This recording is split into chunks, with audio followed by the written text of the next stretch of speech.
अम्ल, क्षार और लवण। अम्ल स्वाद में कैसे होते हैं? खट्टे। और क्षार स्वाद में कैसे होते हैं? कड़वे। अब लिटमस एक पत्र होता है जिसको हम लीचेन पौधे या लाइकेन से हम प्राप्त करते हैं।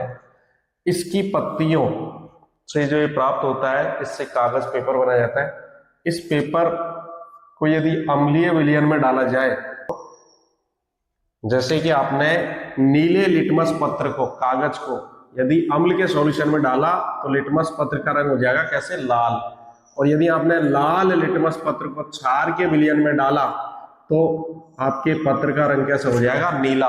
यानी कि अम्ल की जांच करने के लिए आपको नीले लिटमस पत्र की आवश्यकता है। अम्ल की जांच करनी है तो नीले लिटमस पत्र को अम्ल में डालो तो वो कैसा हो जाएगा? लाल। और यदि क्षार की जांच करनी है तो लाल लिटमस पत्र कैसा हो जाएगा? आपका नीला, क्षार के विलयन में जाते ही। लिटमस पत्र प्राप्त कहां से होता है? आपके लीचेन या लाइकेन के पौधे की पत्तियों से। अब अम्ल व क्षार की जांच करने वालों को हम क्या कहते हैं? सूचक, इंडिकेटर। कौन बताएगा कि ये अम्ल है क्या क्षार? तो कुछ प्राकृतिक सूचक हैं आपके, जैसे जेरेनियम, लाल पत्ता गोभी, हाइड्रोजिया। ये क्या है? आपके प्राकृतिक सूचक जो हमारी प्रकृति में पाते हैं। इसके अलावा है आपके हल्दी। संश्लेषित दो सूचक है, मेथिल ऑरेंज और फिनोफ्थिलीन। ये दो सूचक है आपके।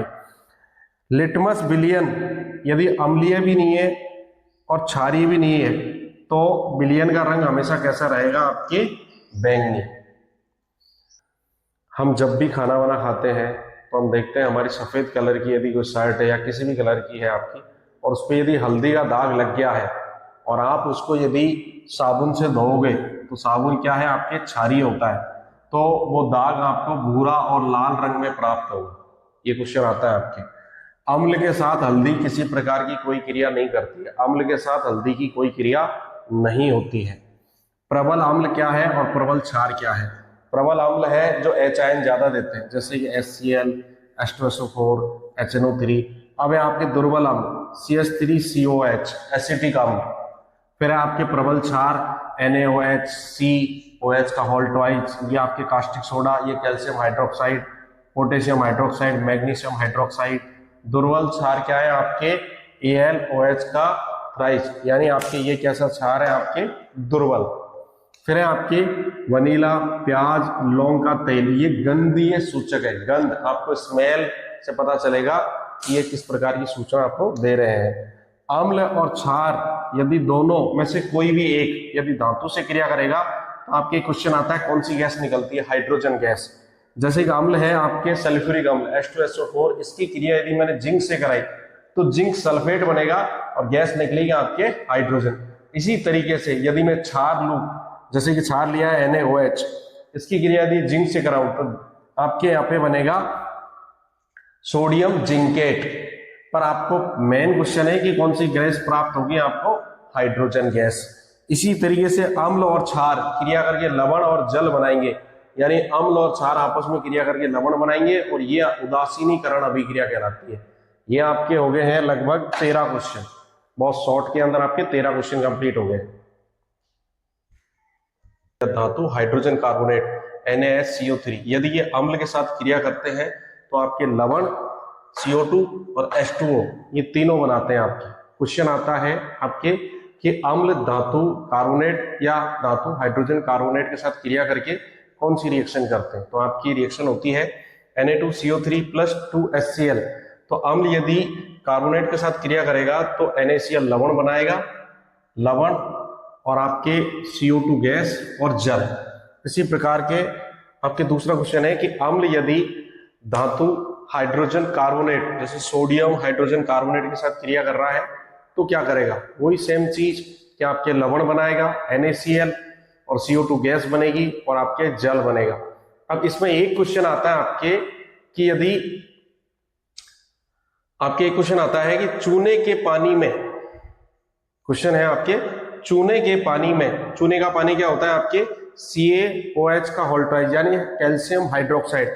इसके पानी में यदि CO2 गैस प्रवाहित की जाए तो क्या होगा? तो CO2 गैस यदि हम प्रवाहित करेंगे तो क्या होगा? आपके कैल्शियम कार्बोनेट बनेगा, यानी कैल्शियम कार्बोनेट का क्या होगा? अवक्षेप प्राप्त होगा।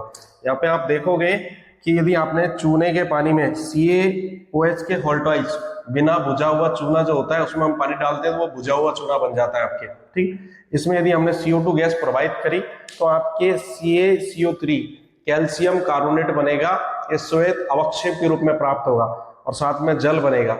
अब यदि अत्यधिक मात्रा में इसको कर दें हम तो क्या होगा, ये जो आपके प्रोडक्ट बना है, अब इसमें यदि लगातार और CO2 प्रोवाइड की जाए, अत्यधिक मात्रा में CO2 यदि प्रोवाइड कर दी जाए तो इस विलयन का रंग दूधिया हो जाएगा, दूध जैसा। इस विलयन का रंग कैसा हो जाएगा, दूध जैसा। जैसे कि CaCO3H2O, ये तो आपके प्रोडक्ट बना ही है, किससे बनाए, आपके बुझे हुए चूने में आपने कार्बन डाइऑक्साइड गैस प्रोवाइड करी तो आपको कैल्शियम कार्बोनेट श्वेत अवक्षेप के रूप में प्राप्त हुआ और जल प्राप्त हुआ।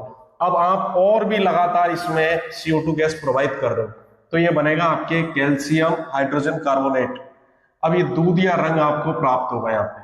इसके अलावा एक क्वेश्चन बनता है आपके कि चूना पत्थर, खड़िया, चौक, संगमरमर या अंडे का कवच, जितने भी अंडे होते हैं उनका कवच, ये सब किसके बने होते हैं, ये बने होते हैं कैल्शियम कार्बोनेट के। यहाँ पे आके आपके लगभग 15 क्वेश्चंस क्लियर हो जाते हैं NCERT के दूसरे चैप्टर के। इस चैप्टर का नाम है आपके अम्ल, क्षार और के अम्लों के साथ धात्विक ऑक्साइडों की क्रिया और क्षारकों के साथ अम्लों के जो ऑक्साइड होते हैं वो होते हैं आपके क्षारीय प्रकृति के, जबकि क्षारों के जो अधात्विक ऑक्साइड होते हैं वो होते हैं आपके अम्लीय प्रकृति के। तो जैसे हम एक अभिक्रिया पढ़े आपके अम्लों के साथ धात्विक ऑक्साइड, धात्विक का मतलब धातु ऑक्साइड, CaO कैल्शियम ऑक्साइड की क्रिया यदि हम 2HCl से करवाएं, अम्ल से करवाएं तो आपकी CaCl2 यानी कि लवण प्राप्त होगा, कैल्शियम क्लोराइड, और आपके जल प्राप्त होगा। इसी तरीके से क्षारकों के साथ यदि अधात्विक ऑक्साइड की क्रिया करवाई जाए तो आपके लवण प्लस क्या बनता है, जल। आपको अम्ल और क्षार से संबंधित कुछ पॉइंट बता रहा हूं, जैसे कि आपके हाइड्रोजन युक्त जितने भी आपके यौगिक है वो सारे के सारे अम्ल नहीं है। जैसे कि हमारे है ग्लूकोज है C6H12O6, या फिर अल्कोहल है C2H5OH, जैसे कि आपके एथिल अल्कोहल है चमेथ, तो ये अम्ल नहीं है, इनमें चालन करते हैं, अम्ल नहीं है ये। अम्ल क्या करते हैं, जलीय विलयन में विद्युत का चालन करते हैं, पर हमारे ग्लूकोज और अल्कोहल ये दोनों जलीय विलयन में विद्युत का चालन नहीं करते हैं। विद्युत चालन किसके माध्यम से होता है, अम्ल और क्षार के अंदर आयनों के माध्यम से। अम्ल आपको पता है H+ आयन देता है और क्षार OH- आयन देता है। अम्लीय जो अम्ल है वो अम्ल जलीय विलयन में आपके H+ आयन या H3O+ हाइड्रोनियम आयन, इसको बोलते हैं H3O+ आयन, ये प्रदान करता है हमें। क्षारक जलीय विलयन में आपके OH- आयन देता है, क्षार एल्कलाई बोलते हैं इसको। सभी क्षार जल में विलय नहीं होते, सारे के सारे जो क्षार है वो जल में विलय नहीं होते। क्षार का स्वाद साबुन के जैसा कड़वा होता है, क्योंकि क्षारीय साबुन बहुत सारे बनते हैं हमारे, वसा युक्त जो साबुन होते हैं हमारे। जल में क्षार और अम्ल ऊष्माक्षेपी अभिक्रिया देते हैं। जल में क्षार या फिर हम अम्ल को मिलाएंगे तो ये आपके ऊष्माक्षेपी अभिक्रिया देंगे। ये आपके कुछ पॉइंट है अम्ल और क्षार के जो सीधे क्वेश्चंस के रूप में आपसे पूछे जाते हैं।